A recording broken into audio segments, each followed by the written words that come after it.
Conexión Vital, un encuentro diario con la salud. Una cita armoniosa con el mundo. Conexión Vital para mejorar nuestras condiciones de vida.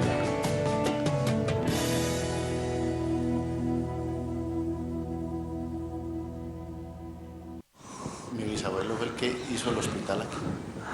Muchas gracias por estar nuevamente con nosotros en una nueva edición de Conexión Vital, un programa de prevención y educación en salud, un programa que llega a todos sus hogares pensando en prevenir. Nosotros no tenemos como finalidad de este programa ni vender productos, ni hacer telemarketing, ni telemercadeo, ni tampoco es un programa de medicina alternativa ni de naturismo. Por este programa nosotros queremos pasar todos los especialistas, porque si algo tenemos claro es que la medicina ortodoxa es la base de cualquier procedimiento terapéutico. Y por eso día a día tenemos especialistas de todas las áreas para responder sus preguntas, sus correos, sus inquietudes y volver la medicina más práctica, más humana, más sencilla. Esto es lo que nosotros queremos hacer de Conexión Vital. Invito a todas las personas que nos quieran ver en otros países o que nos quieran ver en otros sitios donde no tengamos señal por cable, nos pueden ver por internet. Su computador es un televisor. Simplemente el canal que buscan es telecafé.go.co y a las 5 de la tarde y a las 12 de la noche ustedes pueden ver este programa de educación y de prevención. Igual quedan grabados en YouTube, buscando Jorge Enrique Rojas Quiseno, allí ustedes pueden ver los programas. O buscando www.drrojas.net. Tienen todas las posibilidades para que ustedes repasen, para que ustedes revisen los diferentes temas de salud que queremos compartir con ustedes en este espacio. Y ante la angustia que sufrimos cada día por la automedicación, por los diagnósticos tardíos, y ante la importancia de trabajar en equipo, yo cada día insisto que una sola golondrina no hace verano y la medicina lo aplica. El médico que quiere hacer una cosa solo es imposible, uno necesita de su laboratorio, necesita de sus especialistas, necesita de sus patólogos, en fin, para uno poder armar ese rompecabezas que es la historia clínica y la enfermedad, para poder aproximarse uno un poco a la salud con la ayuda de los pacientes, obviamente. Hoy quiero que estén muy atentos porque precisamente vamos a hablar de una especialidad que está detrás de cámaras. Para yo poder hacer este programa, les cuento, hay 3 cámaras al frente mío. A mi izquierda hay un máster de una cantidad de personas y equipos estando con señales satelitales y demás para llegar a sus hogares. Pero en Manizales están recibiendo esta señal otro grupo de personas. En la medicina es lo mismo. Y hay un especialista que está detrás de cámaras y es el patólogo, sin el cual, por ejemplo, el oncólogo no podría hacer nada, porque el oncólogo define un procedimiento terapéutico con lo que diga el patólogo, qué encontró en esas células, qué tipo de cáncer, qué tipo de lesión, qué es eso. Y muchos se preguntarán, ¿y qué es el patólogo? A mucha gente le dicen, no, es que hay que hacerle una punción, hay que hacerle una biopsia, hay que hacer un estudio, pero sus médicos no le explican. Hoy, un patólogo les va a explicar a todos ustedes. Una persona que hace parte del grupo de profesionales del parque médico, ante la necesidad de tantos pacientes y de los especialistas que tenemos, tuvimos que llegar a ese apoyo importante de tener de base un patólogo para que nos estudie sus tejidos y podamos tener un diagnóstico rápido, oportuno, sin necesidad de hacer esas filas permanentes de las EPS de 6 meses para que nos hagan un estudio patológico y un diagnóstico. Estaremos compartiendo este espacio con todos ustedes después de esta píldora de optimismo. Yo quiero que estén muy atentos a este espacio. El doctor José Luis Cardona de ASA estará explicándoles a todos ustedes este tema. Ya regresamos. Master Fibra, una clara muestra de cómo hacer de la cocina una farmacia. Alimento de proteína de soya con linaza, avena, jengibre, extracto de malta y pitaya. El estreñimiento está opacando a la humanidad. El estreñimiento es una de las enfermedades más graves que pueda tener el cuerpo humano. Master Fibra les ayuda en la formación de pre y probióticos. Además, es una gran ayuda para el manejo del estreñimiento. Ahora en tiendas naturistas. Este es el más reciente de los medicamentos Dr. Rojas, Advance, una mezcla magistral de productos naturales para la enfermedad bucal, gingivitis, herpes bucal, amigdalitis, enfermedad periodontal, mal aliento, halitosis, una gran ayuda en la odontología, una mezcla perfecta de echinacea y plantas medicinales. Consiga Advance en tiendas naturistas. Pedidos en Manizales, teléfono 884-8055. Medicamentos Dr. Rojas, la alternativa más saludable. Un matrimonio indisoluble. Apis melífica y árnica montana. El amor de la naturaleza al servicio de la salud. Los dos ayudan regenerando tejidos blandos y cartílagos en enfermedades osteoarticulares, artritis y artrosis, con propiedades antiinflamatorias y analgésicas. El uno es complemento del otro. Medicamentos Dr. Rojas. Medicamentos Dr. Rojas, cada vez más cerca de ustedes. Centro Médico y Naturista, Luz y Vida, el tradicional en Armenia, frente a la Lotería del Quindío, y en el Centro Comercial Calima. Ahora también estamos en Bogotá. Sí, en Bogotá encuentre con nosotros todos los medicamentos Dr. Rojas y mucho más en nuestras sedes. Chapinero, calle 80 con Cali, El Lago, Normandía, punto de venta e IPS. Encuentre todos los médicos especialistas en terapias alternativas que ayudan a transformar tu salud. Citas y servicio a domicilio hasta la puerta de su casa en el teléfono 795-3200 o en el celular 312-751-7722. Llámenos para tener el gusto de atenderlos. Ahora las píldoras de optimismo son para tomar. Ha llegado Optimés, suplemento dietario para elevar los estados de ánimo. Optimés con guaraná y complejo B aumenta la energía que se necesita para mantenerse activo todo el día. Optimés, exclusivo de Manimex. Pedidos en Manizales, teléfono 883-0299. Bildren, gran drenador, desintoxicante y depurador. Un producto que protege el hígado, que descongestiona la vesícula biliar. Un gran complemento al Alcagraz. Un producto para colesterol y triglicéridos y para problemas hepáticos. Un elixir que ustedes consiguen en tiendas naturistas. Bildren, 10 años en el mercado. Y entonces quiero que ustedes estén hoy muy atentos para que entiendan lo complejo de la medicina y por qué el peligro de la automedicación.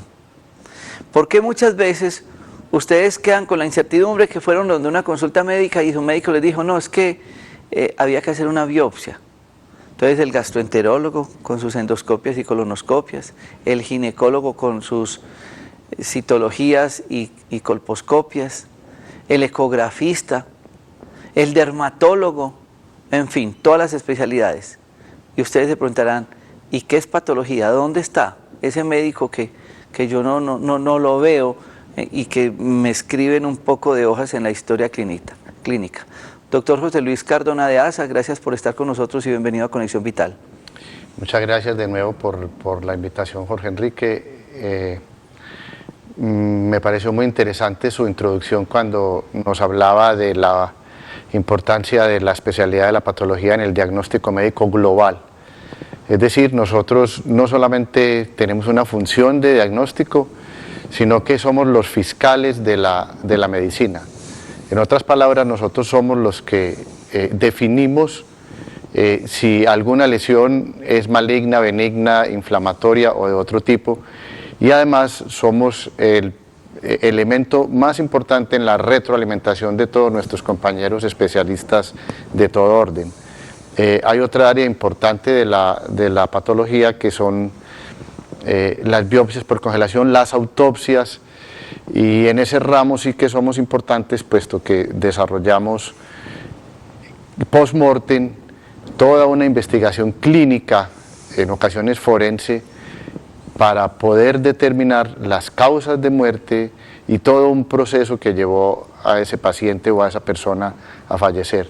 Es decir, la patología tiene un ramo muy amplio, una gama muy amplia de desarrollo y de manejo en todos los ámbitos médicos y paramédicos, y cada vez tenemos mayores y mejores armas diagnósticas y mejor capacidad para poder interpretar biopsias y otros tejidos como líquidos, biopsias aspirativas, biopsias pequeñitas, que nos van a ayudar mucho más a un diagnóstico certero y rápido. Muchos se preguntan, ¿y qué hay que estudiar para ser patólogo?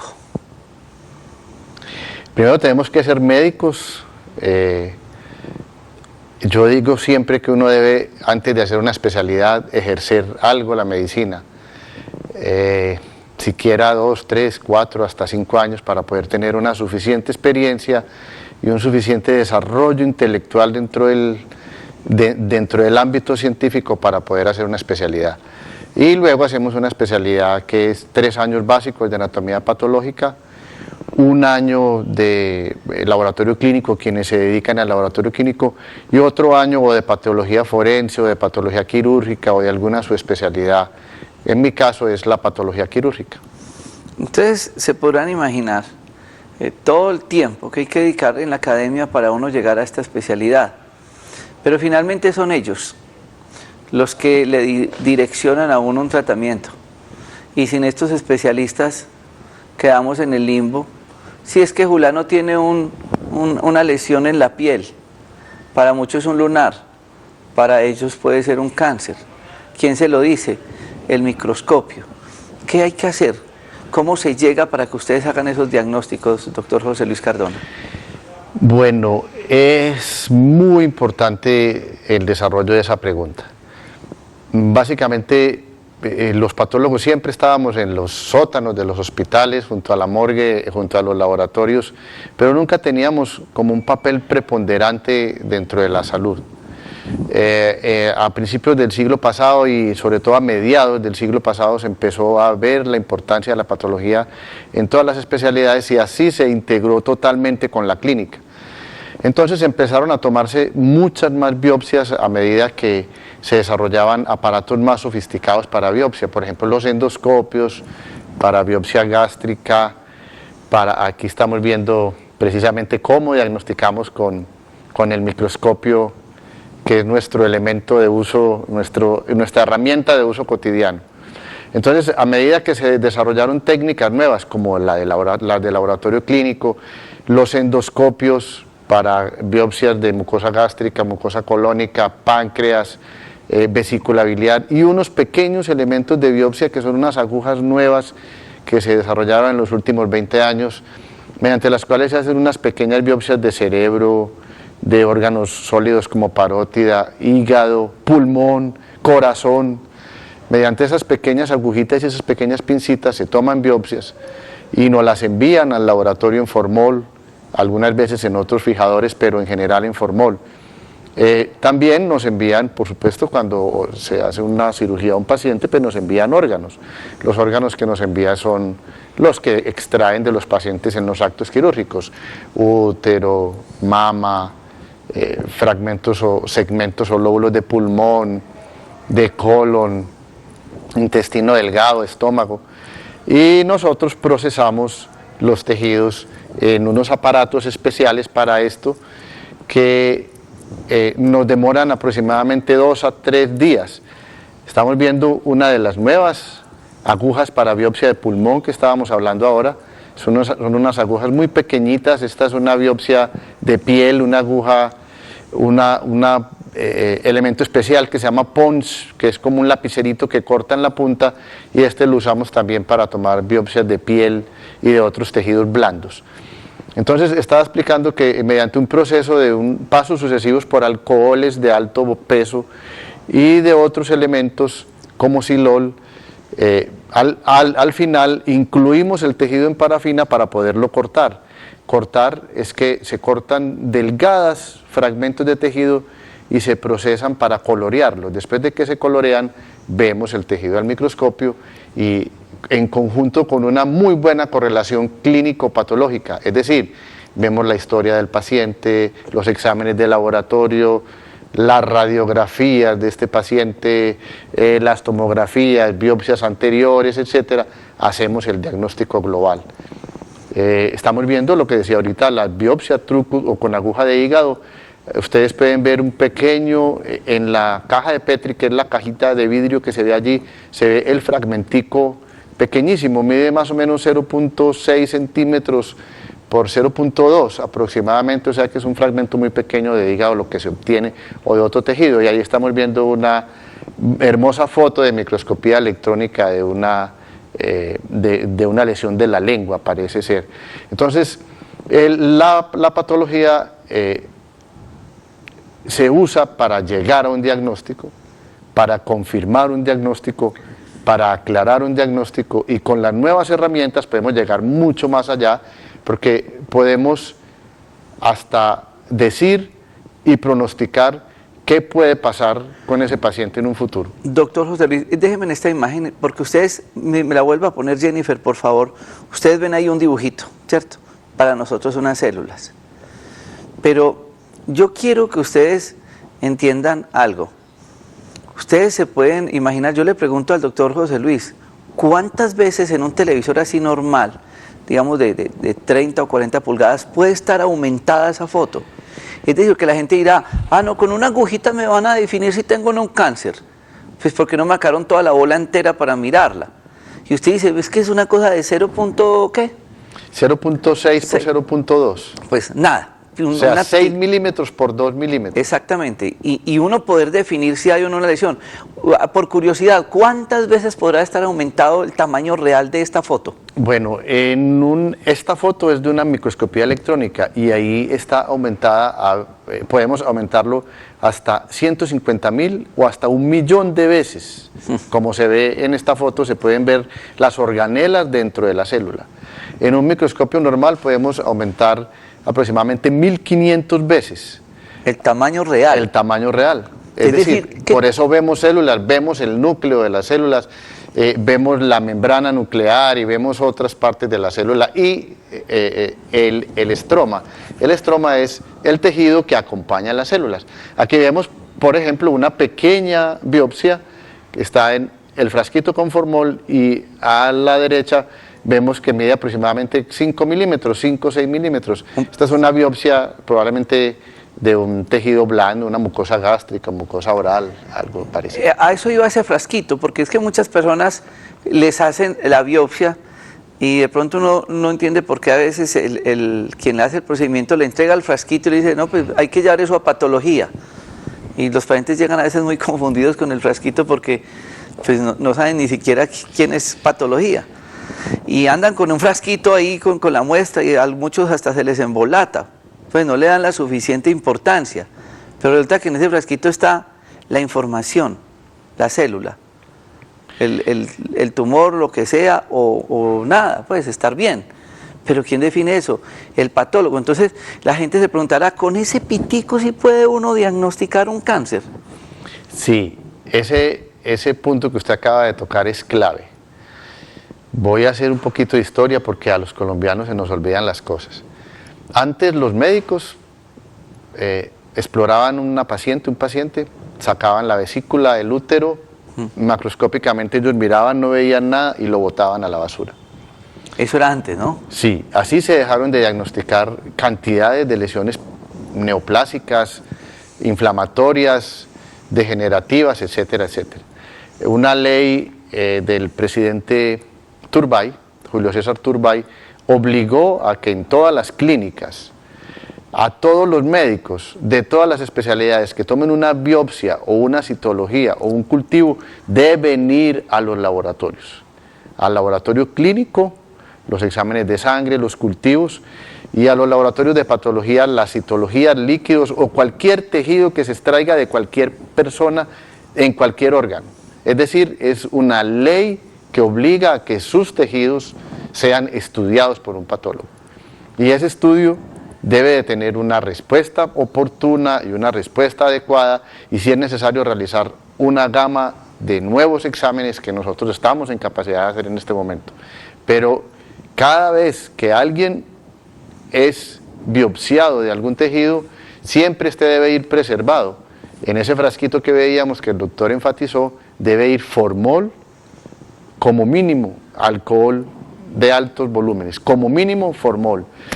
Y si es una citología, como estamos viendo en este momento en la pantalla, la citología debe ir guardada en una cajita, preservada para que no se seque al aire, y debe ir marcada y rotulada. Esta es una citología de un extendido de alguna biopsia aspirativa y debe ir con la historia clínica siempre del paciente.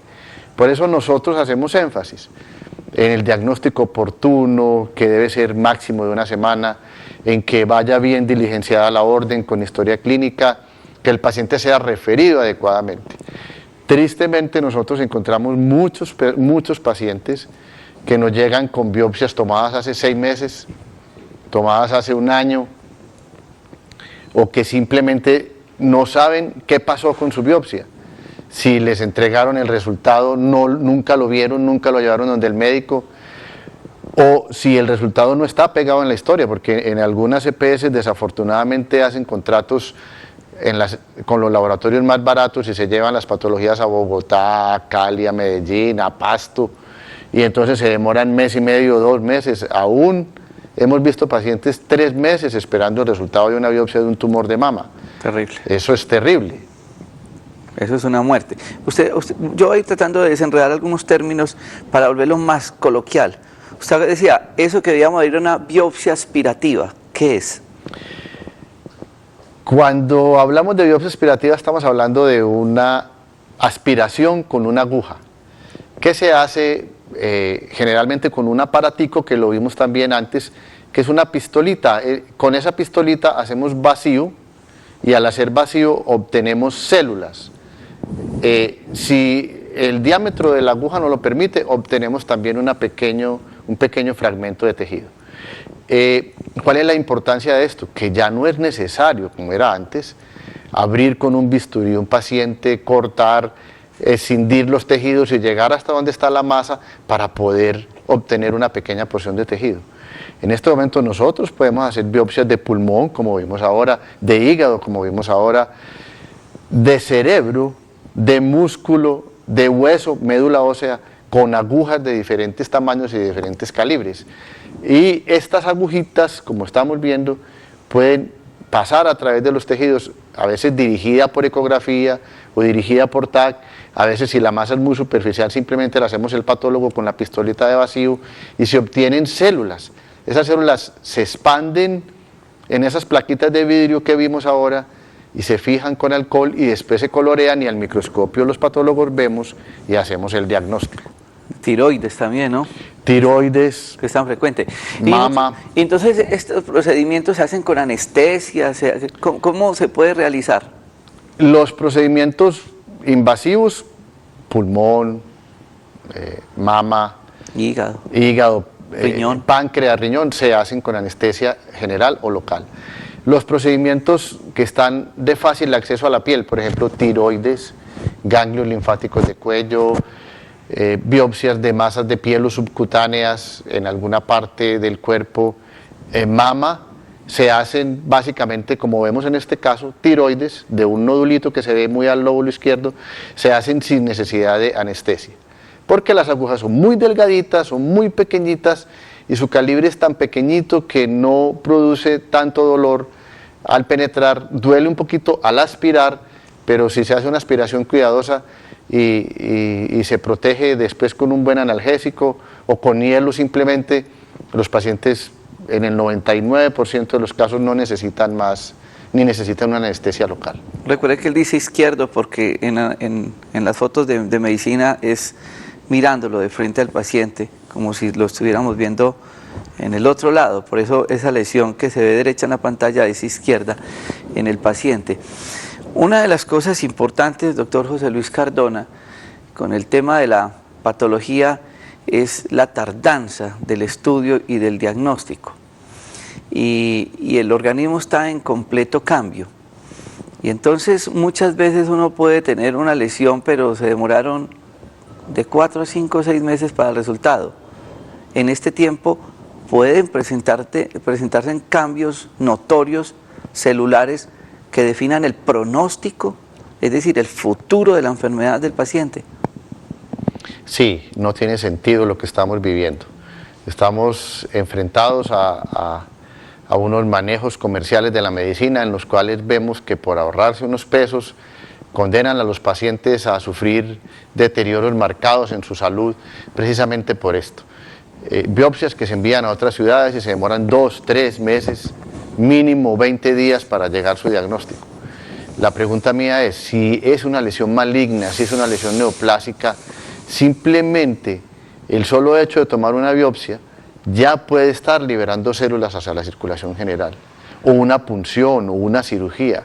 Y si no se inicia un tratamiento antes de 1 o 2 meses mínimo, o con una cirugía radical o oncológica, o con un antibiótico específico, o con un antiinflamatorio específico, si es una lesión degenerativa, o con una quimioterapia o una radioterapia, esa lesión cambia de estado. Estado en medicina se define generalmente de 1 a 4, siendo 1 el mínimo y 4 la lesión más invasiva o diseminada.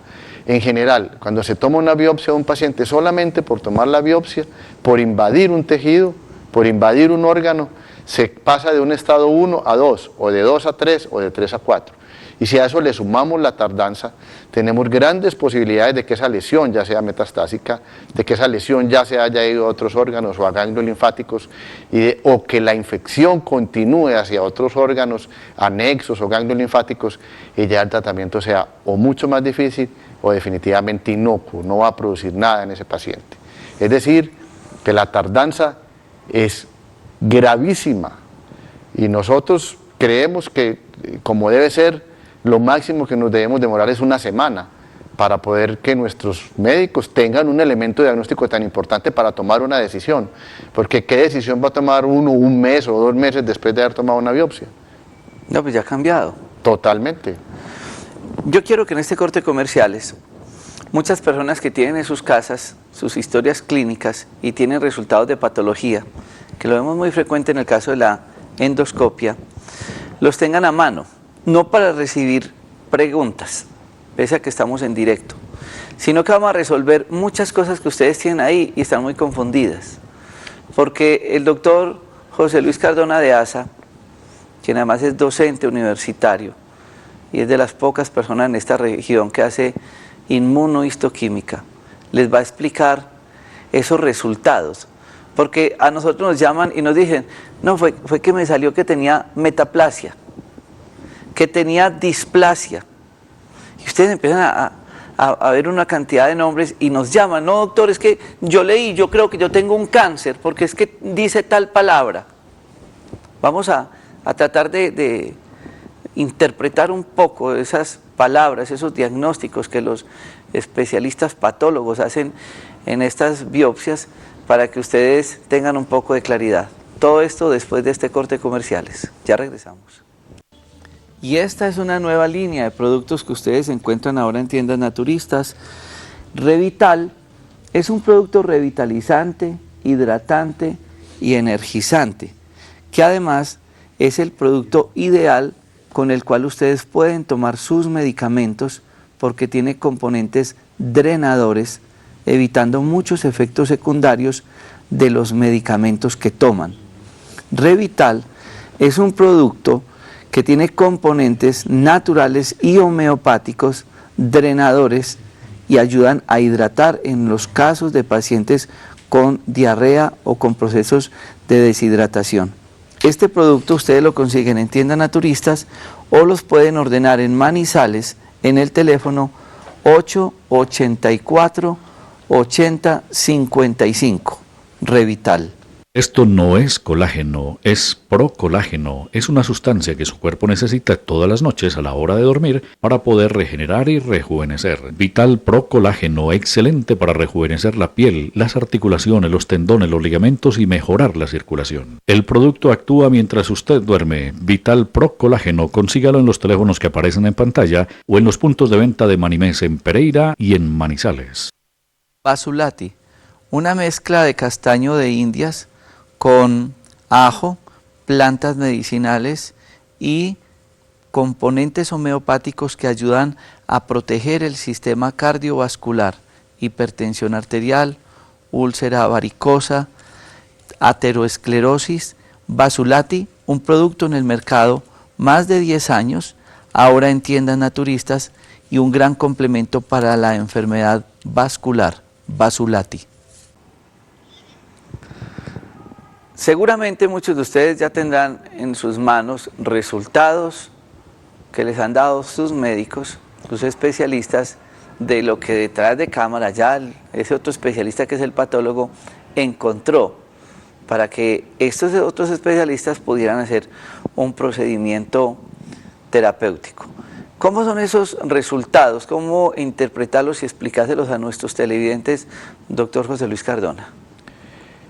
Esa es una muy importante pregunta. ¿Por qué nosotros utilizamos unos términos muy técnicos, muy médicos, muy del patólogo? Y queremos acercarnos para que la gente entienda qué es lo que nosotros decimos, qué es lo que le decimos a otros especialistas, a médicos generales en general. Básicamente todas las células cuando desde que nacemos hasta que morimos están sufriendo cambios.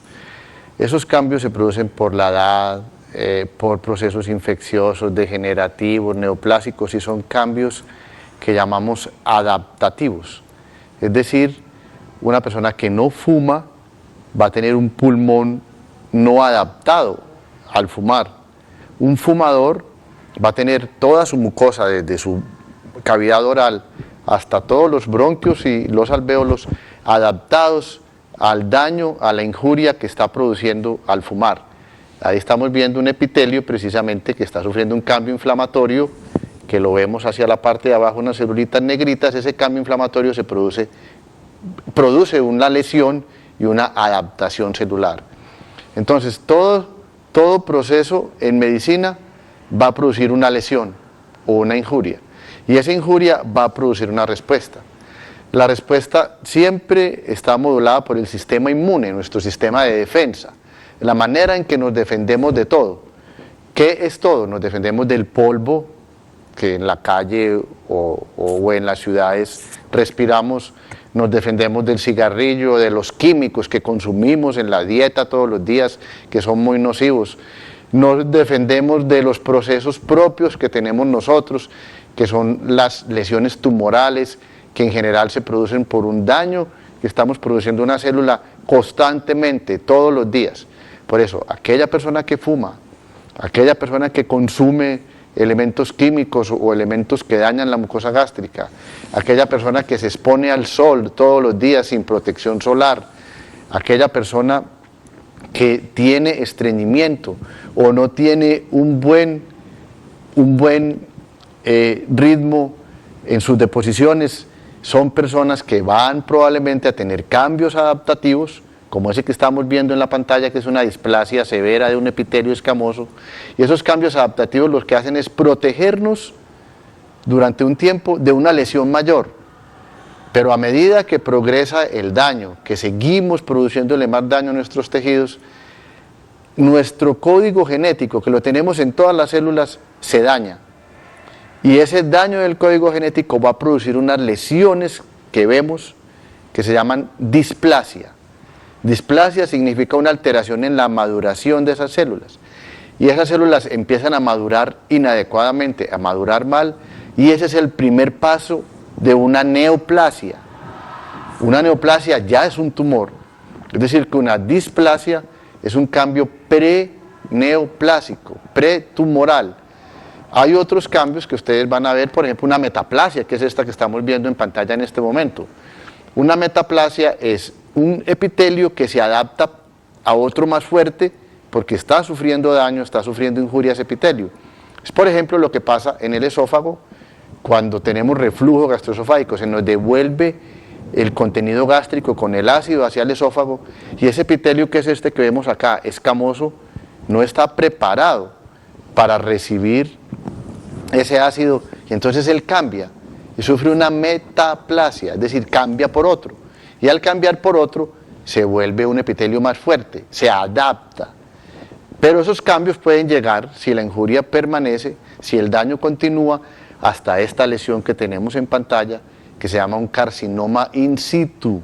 Carcinoma in situ es aquella lesión que todavía no ha invadido los tejidos profundos y que solamente compromete o un epitelio o una parte de un órgano. Está localizado ese cáncer. Exacto. Que es muy frecuente en la matriz. En el cervix y en el endometrio también. Y es, ojalá la lesión que uno quisiera tener. Ahí estamos viendo una lesión in situ del cervix y un endocervix hacia el lado también con cambios displásicos. Ojalá ese es la meta, que nuestros pacientes ojalá los diagnostiquemos antes de o hasta carcinoma in situ, en cualquier órgano, en el estómago, en el colon, en cualquier órgano donde hayan epitelios, en la piel, etc. Porque el carcinoma in situ es totalmente curable en la mayoría de los casos. Aquí tenemos una lesión glandular del estómago con una lesión adaptativa, una metaplasia intestinal, esas bolitas que vemos ahí blanquitas, y una lesión arriba displásica ya muy, muy avanzada. Entonces, este es el paso para el cáncer. De aquí al cáncer hay muy poquito, Ya tenemos cáncer in situ y una lesión invasiva ya. Y recuerden que las lesiones invasivas son lesiones que implican unos tratamientos mucho más amplios de radioterapia, quimioterapia, cirugías radicales, con todas las secuelas y todo el proceso sociocultural que esto lleva. Claro que usted explica muy bien que si continúa la injuria, la irritación, pues llegará a esto. Es decir, yo tengo un zapato, me está causando una lesioncita, me puso colorado el pie, pero sigo con el zapato, me da una peladura y después se me vuelve una úlcera. Pero muchas personas pueden tener un diagnóstico, digamos, de patología cuando hacen una biopsia y le dicen a la persona, no, vuelva a un control en 6 meses, vuelva a un control en 1 año. ¿Cuánto tiempo puede pasar en que una lesión inicial de displasia se convierta en cáncer? Aquí vemos otra imagen casualmente. Sí, esta es una lesión de próstata, esa es una biopsia de próstata que estamos viendo ahí ya con una lesión. Perdón, un paréntesis, estas imágenes no las había visto el doctor José Luis Cardona, y ya con ver la foto sabe que es próstata. Sí. Imagínese, es que es saber de dónde es cada célula. La otra dijo, de lengua. Él no ha visto este programa, Jennifer está ya encontrando imágenes y tirando imágenes. Pero entonces miren todo el estudio que hay para uno saber, mirar esos punticos que para ustedes son unos punticos, y él sabe que es próstata. Y sabe qué hay en esa próstata. ¿Qué hay ahí, doctor José Luis? Esta lesión se llama un PIN de bajo o de alto grado. Esta es un PIN de alto grado. PIN significa neoplasia intraepitelial de próstata. O sea, está en inglés, pero al revés en español sería NIP. Entonces sería neoplasia intraepitelial de próstata, es decir, una lesión todavía allí en el epitelio. ¿Neoplasia es qué? Un tumor, una lesión tumoral. Ya es cáncer. Ya es una lesión, o que va a llegar a cáncer. Este está ahí todavía localizado, no ha invadido. Como in situ. In situ, está todavía ahí solamente en el epitelio y no ha invadido, pero ya se llama un NIP, neoplasia intraepitelial de próstata de alto grado, o PIN de alto grado, pero eso se llama intraepitelial. Intraepitelial quiere decir que está todavía en el epitelio, todavía no se ha metido, es decir, la podemos curar. Esta es otra lesión de próstata ya con una lesión, un adenocarcinoma, esta que tenemos acá, es un adenocarcinoma ya invadiendo. Entonces, la anterior, tratamiento muy sencillo, estaba localizada, esta es una lesión invasiva. Y entonces, ¿cuánto tiempo puede pasar entre esa que está in situ para volverse invasiva como esta? Bueno, esa es otra pregunta clave. Definitivamente no debería existir tiempo para tratar cualquier lesión preneoplásica o aún metaplásica, porque la metaplasia en muchos órganos y tejidos es la base de la displasia que ahorita expliqué que es el primer paso de un tumor, de una neoplasia. Entonces, todo paciente en cuyos diagnósticos histopatológicos encontremos metaplasia o displasia de bajo o alto grado o carcinoma in situ, que son lesiones neoplásicas, ya deben tener algún tipo de tratamiento. Cambia de acuerdo a los órganos. Por ejemplo, con el doctor Alejandro Mejía hemos visto en varios programas cómo existen vaporizaciones, cirugías medianamente invasivas que cortan una parte del tejido con radiofrecuencia y lo sacan. En algunos otros se puede fulgurar, por ejemplo, una lesión de la piel, o se puede vaporizar, o se puede hacer una cirugía mínimamente invasiva en mama sin que queden secuelas en una lesión in situ en la mama o una lesión preneoplásica en la mama. Pero no podemos esperar porque muchas veces la única manera de nosotros poder saber la agresividad de esas células es haciendo un estudio específico como el que tenemos en pantalla, que se llama inmunohistoquímica. Eso, a eso yo iba, porque resulta que muchos pacientes aparentemente han hecho todo el estudio y van a la consulta y me dicen, doctor, mire mi historia clínica y me salió que yo tenía un carcinoma in situ, pero que tengo que hacer otro examen más específico por el patólogo que se llama inmunohistoquímica. ¿Qué es esta foto, doctor José Luis Cardona de Asa? Esta foto es un tejido que está siendo marcado. Ustedes ven unas celulitas redonditas que marcan como de un color cafecito oscuro y un poquito como un caramelito más claro. Eso se llama inmunohistoquímica y es una técnica muy avanzada que se desarrolló en los últimos 30 años y ahora va mucho más allá, porque ya podemos incluso hacer hasta genética y ver con otras técnicas que se llaman FISH, mucho más, y llegar hasta los genes, hasta alteraciones genéticas de los tumores. Con esta técnica lo que buscamos es decir qué tipo de tumor es, si invade o no tejidos. Por ejemplo, aquí está en un vaso sanguíneo, está invadiendo un vaso sanguíneo, si el tumor es muy agresivo o no es agresivo, el origen de ese tumor, cuando no sabemos de dónde viene. Por ejemplo, en este caso, miren que marcan unas más que otras, marcan unos mucho más que otras. Esta es una lesión de mama marcando una técnica que se llama de HER2, HER2, que siempre se lo pedimos a todo paciente con cáncer de mama, porque es pronóstico, nos dice si esa paciente puede o no tener metástasis tempranas, y para ello tenemos que dar otras drogas, tenemos que usar otras drogas para evitar la metástasis temprana. ¿Y qué es metástasis? Metástasis es cuando un tumor se nos sale de ese epitelio, de esa partecita que veíamos que estaba localizado, e invade otros tejidos vecinos o lejanos. Por ejemplo, ganglios linfáticos en los tumores de tiroides se van frecuentemente a ganglios linfáticos de cuello, pulmón se va a los ganglios linfáticos del mediastino, esta región aquí detrás del tórax, detrás del esternón, y en general pueden invadir cualquier órgano o cualquier tejido. ¿Y eso significa que una célula de un órgano puede vivir en otro órgano? Sí, efectivamente. Esa es una de las condiciones importantes que tienen las células tumorales, y es que las células tumorales pueden sobrevivir en cualquier órgano o cualquier tejido sin que sea el tejido del cual proceden. Esa es una característica que les confiere ese cambio que han sufrido adaptándose y ese cambio radical en su genética, en su código genético, y por eso se van a otros órganos y tejidos y sobreviven allí. En esta foto muy bonita estamos mostrando cómo invade una lesión. Hacia atrás ustedes ven una lesioncita pequeña de un ganglio y ven cómo el tumor va creciendo, invadiendo más, en este caso, el intestino grueso, y va comprometiendo gangliecitos, los que se ven verde en un fondo amarillo en la superficie. Entonces, ¿qué es un ganglio? Un ganglio es un tejido en el cual nosotros tenemos unas células que se llaman los linfocitos y otras los histocitos y células plasmáticas, que son nuestro mecanismo de defensa, son nuestras células de batalla, que van a tratar de parar las infecciones, los tumores, los cuerpos extraños, para que no se diseminen a otra parte. Entonces, el primer órgano que trata de parar cualquier lesión es el ganglio linfático. Por eso, por ejemplo, cuando se nos inflama una muela, tenemos una lesión inflamatoria en una muela o en la boca, vemos que nos crecen los ganglios submentonianos aquí, o los ganglios del cuello, o submaxilares acá. Lo que llaman una seca. Claro, lo mismo en los dedos del pie, que son muy comunes las lesiones en nuestros campos. Que le dan la ingle. Y se nos inflaman la ingle.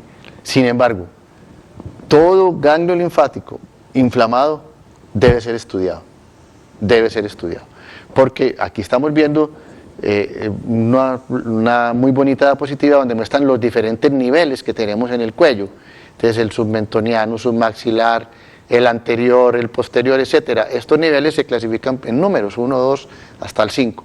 Y todo ganglio linfático en cualquier parte debemos estudiar. ¿Y esas se puncionan también por aspiración? Claro, hacemos biopsia aspirativa. ¿No hay que quitar el ganglio entero? No hay que quitar el ganglio entero, no es necesario quitar el ganglio entero. Miren esta imagen, por favor. Lo podemos simplemente puncionar, como mostramos ahorita, con la aguja y una pistolita, y obtenemos muy buen tejido. Ahí están las otras. Ganglios en axila, muy importantes cuando buscamos tumor de mama, ganglios inguinales, lesiones inflamatorias del pene, venéreas o no venéreas, y los ganglios aquí submentonianos. Ojo cuando ustedes se retroauriculares. sientan una bolita en el cuello, en la axila, en la ingle. Algo hay que estudiar, es muy importante. Por eso yo insisto que miren este programa, analicen, tengan cuidado con lo que hoy están recibiendo de información. ¿Por qué la automedicación es tan peligrosa? No son las pasticas que le sobraron a mi abuelita que están en el nochero, que le sirvieron para la infección urinaria y yo me las voy a tomar. Y como ese muchos ejemplos, porque en medicina sucede algo muy curioso. Todo el mundo pone y todo el mundo quita. Y después tenemos complicaciones increíbles.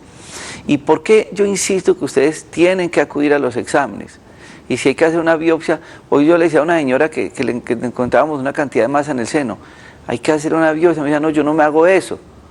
¿Pero qué? Porque es que me da susto, que me duela, que me chuza. A otros les da susto es que les den el diagnóstico. No, ¿qué tal que me digan que tengo un cáncer? Un cáncer a tiempo es un cáncer curado. Entiendan eso, un cáncer a tiempo, lo acaba de decir él, una metaplasia, un cáncer in situ. Cuando nosotros vemos un cáncer in situ, en la matriz que lo vemos todos los días, lo más triste, con citologías buenas. Le hacemos colposcopia, le hacemos la biopsia, la ve el patólogo, cáncer in situ. Pero es un cáncer curable. Entonces es fundamental que nosotros entendamos la parte del diagnóstico. De la inmunohistoquímica, usted acaba de hacer un comentario muy importante y muy triste. Yo recuerdo que mi mamá necesitaba una inmunohistoquímica y que había que mandarla a Bogotá, cuando eso ya existe acá. Eso en manos del doctor José Luis Daza, es una inmunohistoquímica, es un examen de ¿cuántos días?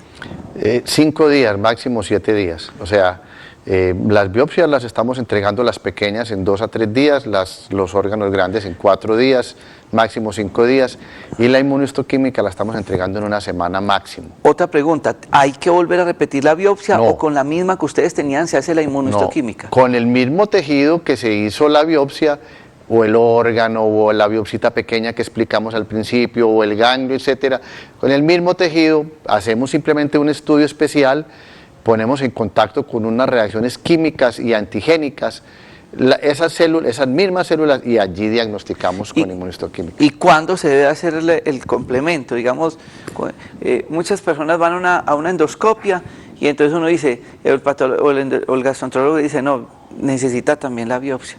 O van donde el ginecólogo y le dice, necesita también la biopsia. ¿Cuándo y quién determina que el paciente con el primer diagnóstico que ustedes dan en patología necesitan la inmunohistoquímica? Nosotros los patólogos, cuando tenemos alguna duda del origen de esa célula o de la actividad, digamos, de malignidad, o sea, entre más maligna vemos unos cambios mayores, solicitamos esos factores pronósticos que ya dije ahorita que podemos decir si un tumor es más maligno, si va a dar metástasis más tempranas, si es un tumor más agresivo o no. Y los especialistas, cuando necesitan algún dato conexo que ellos quieran sumar a sus diagnósticos para poder tratar adecuadamente el paciente. Esta es una herramienta nueva. No es un examen caro, es un examen que hacemos todos los días. Es importantísimo que nos concienticemos de la necesidad de estos exámenes nuevos, porque de acuerdo a estos exámenes los oncólogos o los infectólogos o en su caso los cirujanos o los radioterapias adicionan una u otra o quitan una u otra droga o una u otra terapia. Entonces es extremadamente importante entender que todos estos procedimientos y todos estos exámenes de laboratorio lo que buscan es llegar a la precisión, llegar a la certeza para poder definir un tratamiento específico en un determinado tipo de enfermedad. Yo les quiero dar unos teléfonos para que ustedes tengan más información. Este es un tema que seguramente los deja a ustedes bien, digamos que alertados, pero sé que les da claridad de muchas cosas. Igual voy a hacer un especial de él con el ecografista, del doctor José Luis con el ginecólogo y también de el patólogo con el gastroenterólogo. Pero pueden tener este teléfono, que es el personal celular de él, 315-46-46-800. Es muy fácil, 315-46-46-800. 46-800. Si tienen esas biopsias por ahí guardadas, sáquenlas, hay que estudiarlas. O también se pueden contactar con nosotros en el Parque Médico, a media cuadra de la Iglesia de Dos Quebradas, en La Pradera. El teléfono es el 330-3975 o el 330-7104. 330-7104. Doctor José Luis, muchas gracias por estar con nosotros, y a todos ustedes muchas gracias por compartir este espacio. No olviden, remisión 12 de la noche. Feliz noche. Muchas gracias, doctor.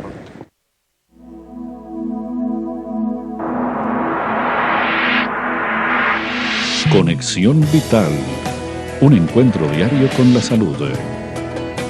Una cita armoniosa con el mundo.